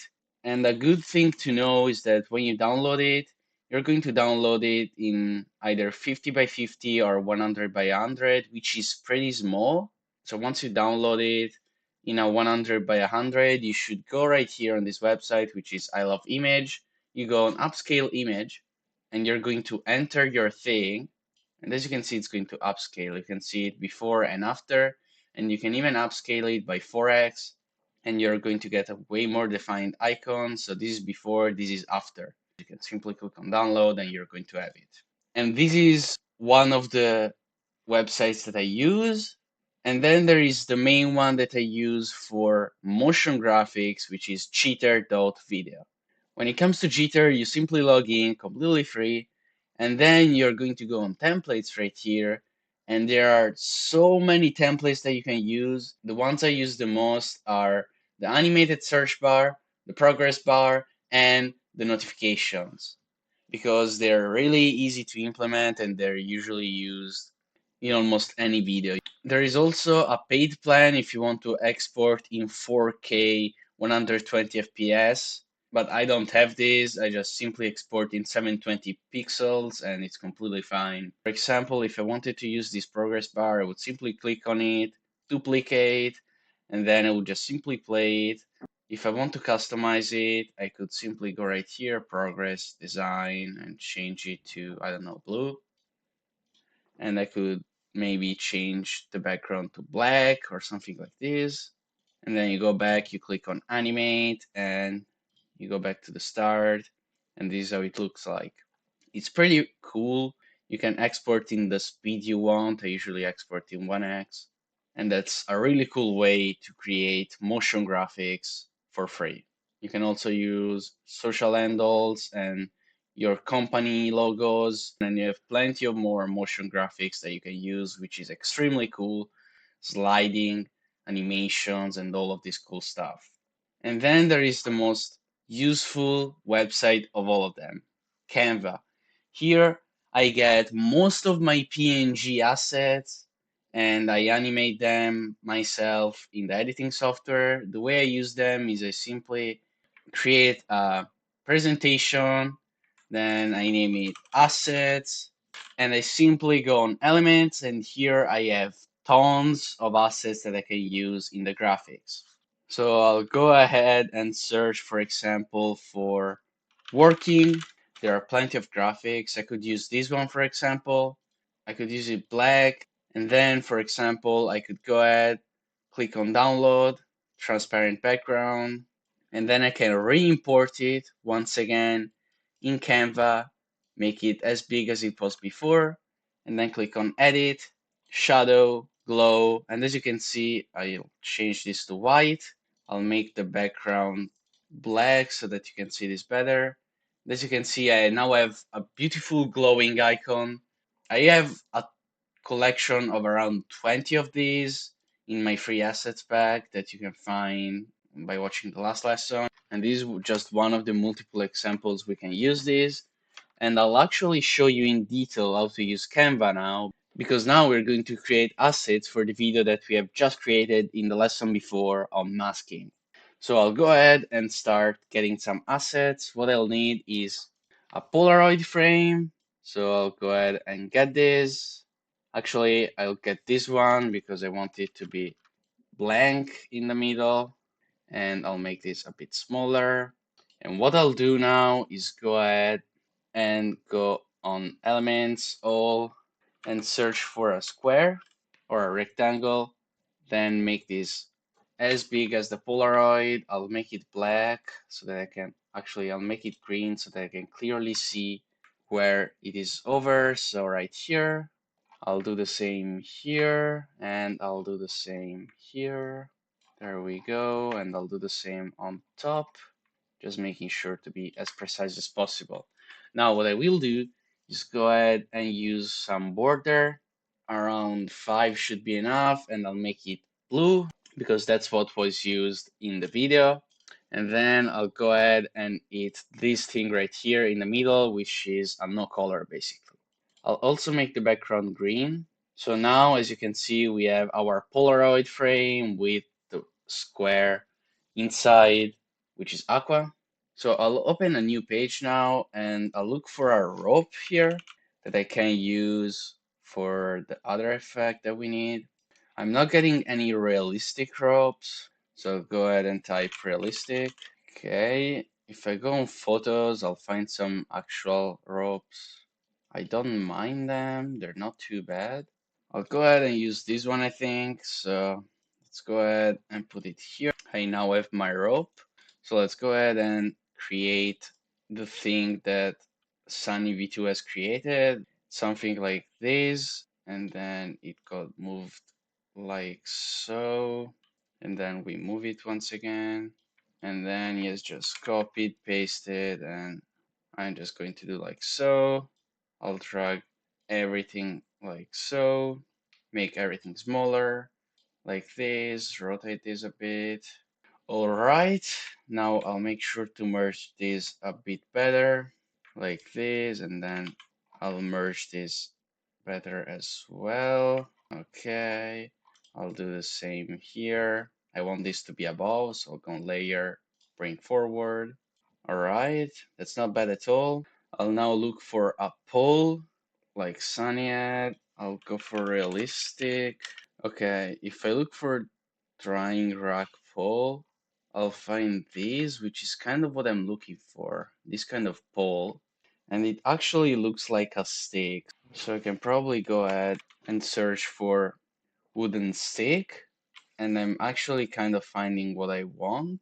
However, I want them to be realistic. I can't seem to find anything good, so I think I'll just go ahead and use one of these sticks. I think I'll go with this one right here. So I'll quickly go on adjust and make it less bright and more brown so that it actually looks a bit more like the rope. So I'll go ahead and move everything upwards and make this like this. Actually make this smaller. That's perfect. I want to make everything here a bit smaller. I'll move everything a bit upwards and then I'll move this on the other side like so. Okay, I'll move everything in the middle now and we are now getting somewhere. We have now the pole and the rope and now the only thing left to add are pegs. So I'll go ahead and choose one that I like. So I'll go ahead and choose this one. I'll go on edit. I'll look for duotone and I'll use sea blue or actually this color right here. And then I'll copy and paste and go once again on duotone and use a pink color, this one, so that I have both blue and aqua as in Sunny's video. I'll make it more enhanced by changing the color grading. So what we will need though is to export the pegs separately. So I'll duplicate the page, remove everything but this, duplicate once again, put this in the middle and remove. All right, perfect. And now that we have these, we have the pegs, we have the Polaroid, we have the rope. So I've gone ahead and taken pictures from the video from Sunny V2 so that we can now upload them right here on the Polaroids. So I'll start with the first one. I'll put it right here, make it a bit smaller, layer, send to back, and this is perfect. And then I'll go for the other one right here. I'll make it like this, layer, send to back. I'll make it a bit bigger. Is it good? It is. And then I'll do this for all of the images so that I'll get the Polaroids. And that's how I usually go about creating hooks for my videos. You need to go through this kind of process so that you can get some good results and assets so that you can then use them in the editing software. Because if you don't go ahead and do this beforehand, you're going to struggle in the editing software where you have to redivide everything. And I just rather have everything prepared before going in the editing software because it's going to be way quicker afterwards. So right here we have a picture from Sneeko. A couple of things which are a little bit important.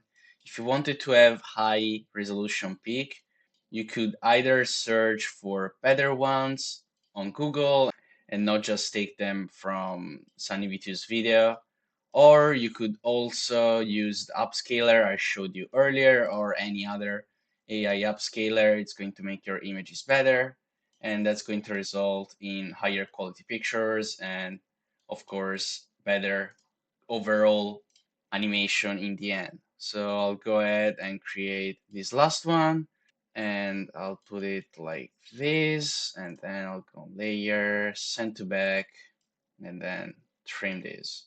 Something important to notice is that in the video from Sunny V2, it doesn't have backgrounds on the images. So I'll go ahead and click on layer, show layers, so that I can click here and then click on edit photo background remover. And as you can see, the background is removed. I'll go ahead and do the same here.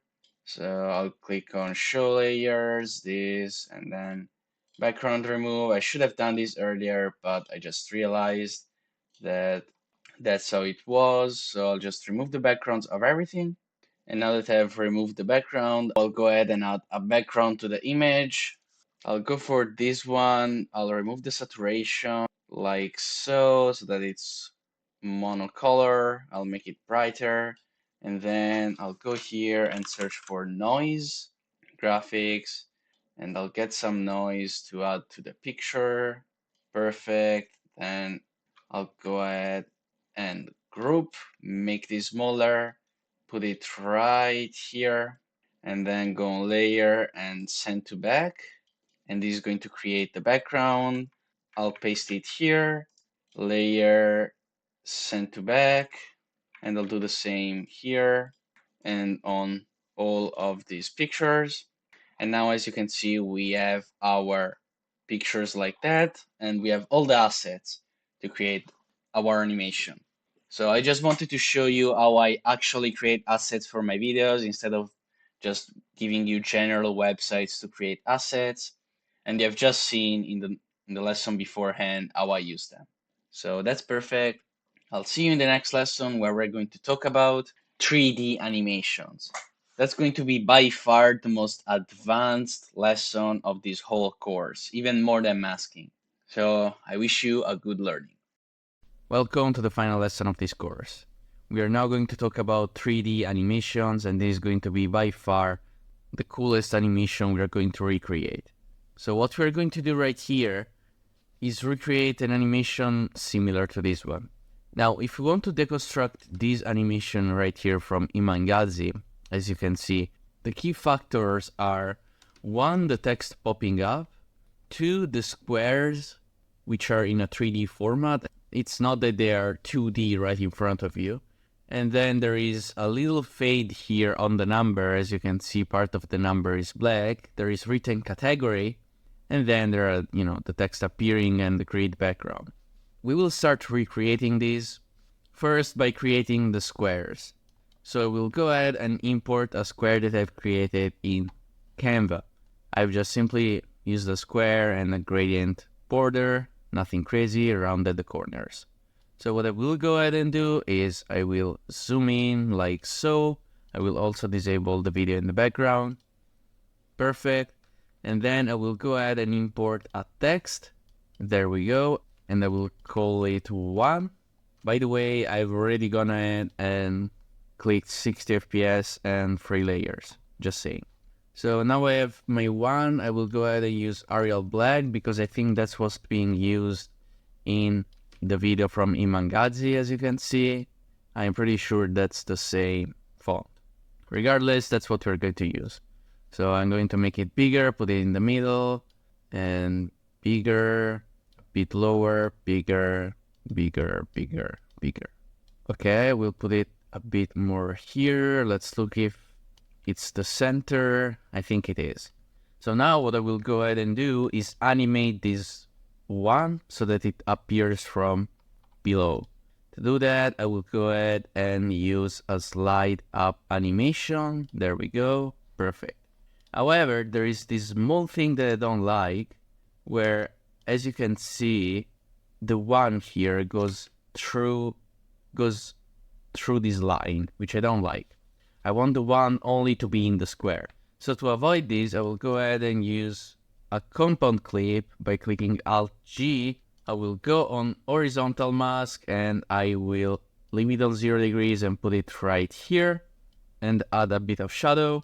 So this is what it's going to look like. As you can see, the 1 appears like that. However, I'll go back and remove the square actually because I want the 1 to move slower. I like this more, and I'll make also the text a bit longer. Now I'll go back and recreate the horizontal mask like this. So this is what it looks like, perfect. I will then add a black screen. The reason I'm adding a black screen is because I want the shadow effect that Imangatz has created. And would you look at that, this is what I'm looking for. I will also have to make sure to reduce the scale because it was going over the borders. So I'll redo the masking right here. And I think like this, it looks good. Let's go ahead and confront it with what we had before. So if I put it here, yeah, I think I like this. Now we are not done with the animation yet because we are still missing the category thing. As you can see, there's the category. So I will undo this compound clip, copy the text by holding Ctrl-C, then click on Ctrl-Z so that I go back to the original animation. And then I will Ctrl-V, copy the number that I've copied before. But this time I'll type in category. I will then reduce the scale, which is at 500 right now. I will put it here. And instead of giving it a slide up animation like this, I will try and give another animation. So I think I really like this mini zoom animation. That's what I was looking for. As you can see, it looks pretty smooth. However, I wanted to delay it a bit. Let's look at this now. Alright, it's not bad. I want it to end when the 1 ends as well. And I want it to appear when the 1 ends. So I'll move it up to here. At the same time, the 1 ends exactly here. So I'll end this one as well right here. Let's look at them now once again. Alright, that's perfect. So I've now recreated the category as well. Let's look at what we have here. So we have the 0 to 10k, which we will add later. And then all the rest is done. So as you can see, what Iman does, he creates glow. However, we could do it by simply going on glow, clicking it, category, and then we put the intensity down. We put a keyframe on the range at 10, and then we go forward and we put a keyframe at 100. And as you can see, the glow would appear. However, that's not the effect I'm trying to go for. I'm trying to go for a more complicated 3D effect. And now in order to export, I will bring in a red screen. I will make it full screen. I will increase the saturation so that it's more red. The more red it is, the better. And then I will go ahead and click on output right here because it's where the animation ends. I will remove this, expand this. And what I will do now is I will export all of this thing and put it in a different project. So I'll go ahead and click on export and call it Iman1. The reason I've used a red background is because we will now go ahead and use chroma key on this whole thing on another project. But you'll see in a second. So now we need to copy this and make it for number 2 and number 3 as well. So how do I do it is, well, I hold Alt so that I drag the 1. I put it below the black screen so that I still have this feather. Alt, Shift, G is going to undo the compound clip so that I can click on 2 and have a 2 in there. And then I will go ahead and click Alt G once again. And instead of redoing the mask, I'll just go right here, put a keyframe on this mask, on the 1, copy the keyframe, go right here, click on horizontal and copy the keyframe on the mask so that I will have this keyframe right here. This keyframe is going to apply to the whole thing. So if I now disable this, as you can see, there is the two coming up. I will go ahead and do this once again, Alt, put it below the black screen, Alt-Shift-G, and then I type in 3, I make it a compound clip again, mask, horizontal, copy the keyframe. Disable this one, and as you can see, we now have our 3 animation, which is perfect. So now I'll go ahead and export Iman 3, and then I will also go ahead and export Iman 2 because I didn't. We are now in this new project, and I have my 3 animations right here. So I'll now go ahead and disable this one once again, and I will actually go ahead and import a grid. This grid, you can find it in my assets pack, and I will go ahead and drag it until the end of the animation. I will put it below everything. I will put this to the side. There we go. Although this grid is not good enough because, as you can see in Iman's animation, the grid is colored. So we will have to do something similar. To do that, I'll drag in a couple of gradients. Found them on Canvas, so I'll drag in the red and blue one. Blue one comes from the top left, like this, and the red one comes from the bottom right. I'll increase the scale here and move this like so. I'll move them closer, and I think we are good. I think this is a good replica, so I'll go ahead and export this still frame like this, and then I will remove everything here and put the Iman frame here. So we now have our grid. We have our 1, 2, 3. We just need to animate them. So in order to do this, I'll go ahead and click on Remove Background, Chroma Key, Color Picker, Red. I will increase the intensity. However, I need to disable all the other ones so that I can see if I have effectively removed it. And as you can see, I have, although I have ruined a bit the interior. So to fix that, I will go back on the chroma key and increase the shadow so that, as you can see, everything in the center is now fine. Perfect. I will go ahead and do the same here. Enable this, disable this. So I'll go on chroma key, color picker, red, intensity, shadow, disable, enable, chroma key, red, intensity, shadow. Perfect. We now have our 3 animations. What I will go ahead and do now is create the actual 3D animation. So in order to do this, I will go ahead and start with the 1. I will go on animation and click on combo. Once I'm on combo, I will go down. As you can see, there are some 3D animations. They have the 3D symbol. And the one I'll use is flip 4. And as you can see, this is what happens, all right?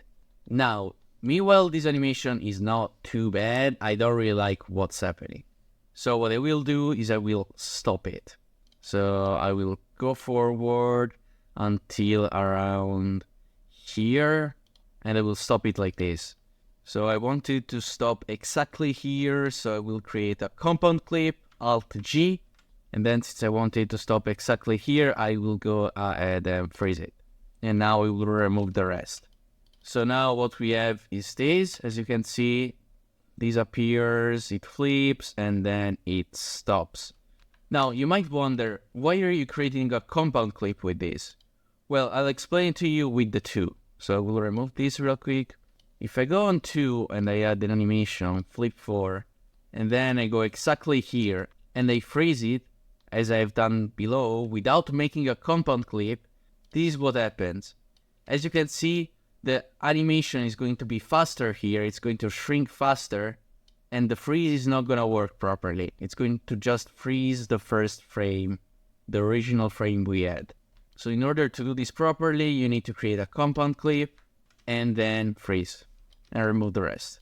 And as you can see now, we have the perfect animation that we want, and it's going to stop right here, which is perfect. So I'll now go ahead and do the exact same thing with the 3. So we'll do this, and let's check. Yep, I really like this. So I'll go right here, click on Alt-G, and freeze. There we go. So we now have all of them. So what I will do now is go on this thing right here in the compound clip, and I will go ahead and distance it by, let's say, minus 1200x. And I will go on this one and put it at 1200x so that it's symmetrical. Let's see how it looks now. It's not bad. It's not bad. What I want to do though is, first of all, distance the steel frames as well, otherwise it looks garbage. To create a better 3D effect as well, what I want to do is add a bit of rotation. So if I go like this, too much, something like 3 should be fine. I'll do +3 here, and I will make sure that the rotation happens from the start to the end. So 0 here and 3 here, -3 here, keyframe, go back to the first frame, 0. So as you can see, the rotation is going to happen as the animation is going on, so that it's pretty smooth, and this is how it ends up. However, there is still something that I don't like. As you can see, the 1 and the 3 are higher than the 2, so I'll move them down a bit. Let's do -100. Let's see how that looks. It's a bit too much. Let's try -70. Okay, I like this way more, so I'll go with this as well. Right here and right here. Let's look at it now. All right. I'm starting to like this a lot. As you can see, there is this 3D space between the 1 and the 2, which gives this effect that creates the illusion of a 3D space here. This looks higher than this one. So we are starting to get some really cool stuff here. So what I will do is I will put the 2 a bit higher, and I will distance the 1 and 3 a bit more. So let's go with 150. 150. I like this more. And 50, 50, 50, and 50. Alright, so now it's looking pretty good, as you can see. I really like this. And we're almost done with the animation, actually. Let's compare it to the original one. So if I remove everything, here we have the 0 to 10K and then the camera movement and 1, 2, and 3. Meanwhile, in our animation, we have 1, 2, and 3 category. We need to sync them up. So in order to sync them, I will go 1, 2, 3, 4, 5, 6. So 1 second forward. And I will make sure that the second starts, and then 1, 2, 3, 4, 5, 6. I'm 2 seconds forward, and I will make sure that the 3 starts. So this is how it looks like. As you can see, 1, 2, and 3. However, I feel like it's a bit too attached. I want to make them farther. I'll go at the 4-second mark, as you can see, and I will do this. Let's see how this looks now. We have 1, 2, and 3. I like this more. I'll make sure to make the frames all longer to around here. So let's give it a final look. We have 1, 2, and 3. It's not bad. However, I will go ahead and move everything upwards a bit so that we have more space for the 0 to 10K, 10 to 100K, and 100K to 1 million categories. So let's give it a final look. 1, 2, and 3. I don't think the videos move upwards as I like them to. Yep. So let's go ahead and fix this real quick. So this one was at 50 and now it's at 200, which means I've moved this upwards by 150 on the Y value. So here, this was a -70. So moving it 150 pixels up would mean that it goes to 80. And there we go. And I'll do the same here and here. So let's give it a look now. Okay, it's way higher now. It's better. I like this more. Oh, there is a bit of a mistake on the X though. Let's correct the X mistake. So it's 250, this is 0, and this is 50, 50, 0, 0. Okay, there we go. Now it should be good. Let's check. And all right, this is good. And now we need to add the final element of the animation that we are missing, which is this text right here. So I will go ahead and do that. To add that text, I'll go on text, Arial Black, there we go, and I'll add 0 to 10K. I will put it here. I will make sure that it's smaller, and then I will need to rotate this by 3 degrees as I've done before with the square right here. I'll add a bit of a shadow so that it sticks out from the background. I'll make it a bit smoother. And now we have 0 to 10K. Does it use a glow? It doesn't use a glow. It makes it appear from below. That's what it does. Okay. So since it makes it appear from the bottom, I will do the same animation. And the animation is called showing up. Let's see how this looks. It's not too bad. However, I will try another animation which isn't showing up, but it's called something like sunrise. I don't remember properly. Yep, it's this one, sunrise. Let's go ahead and give it a look. It's basically the same thing. So I'll go ahead and use this. However, I want to make it slower. Let's go 1 second. Let's look at how it looks. Alright, it's pretty smooth, not gonna lie. So I'll keep this and then I'll copy, paste it right here at the start.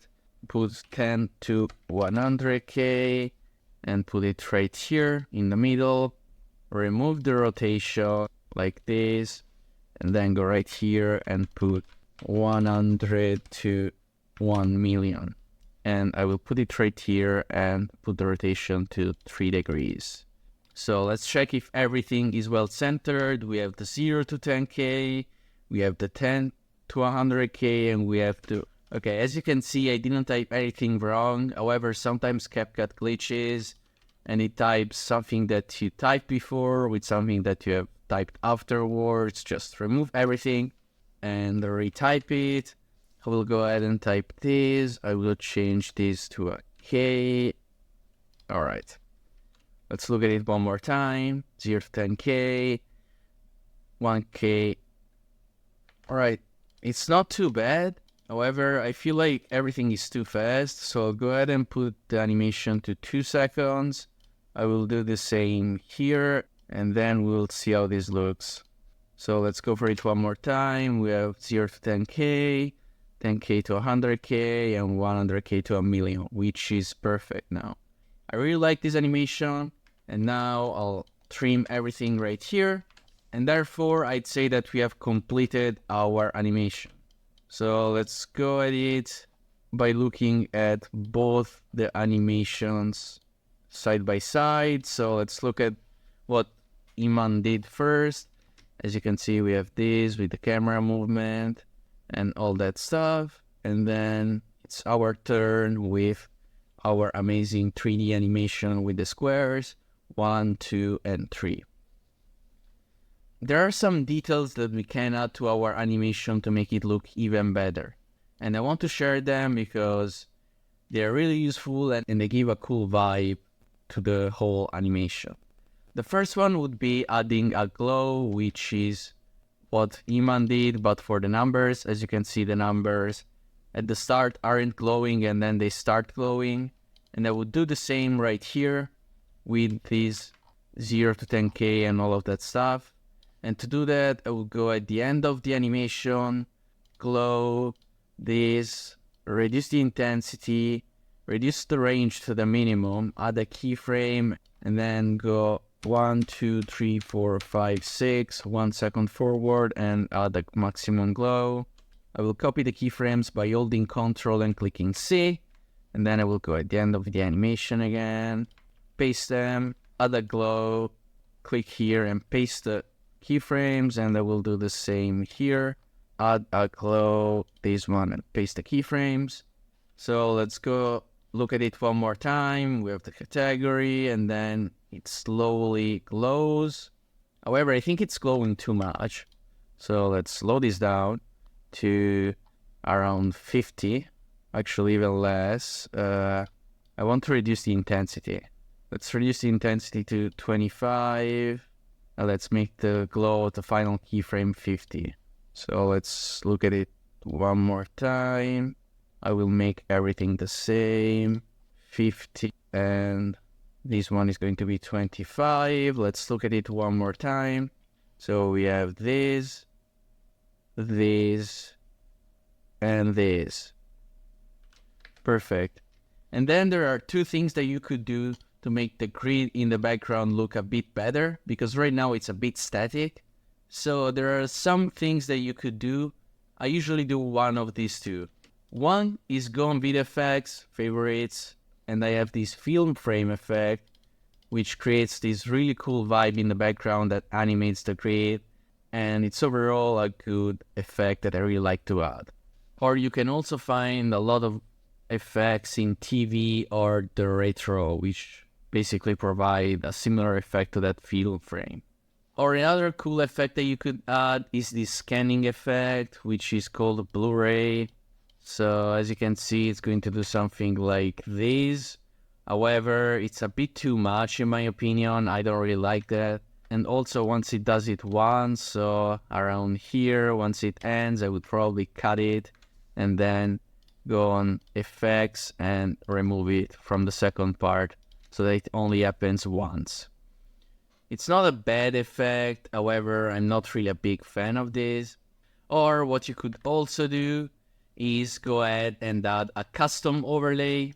For example, an overlay that I have in the pack that you can download for free is this one, where you basically would use the screen blending mode. There we go. And it's going to go create this snow effect.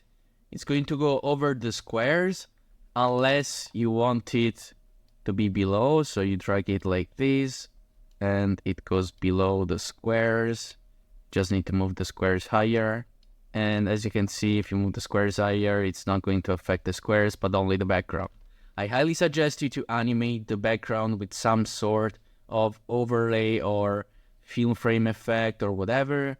And this was the animation from Imangazi once again. As you can see, he also has this kind of noise, even if it's small.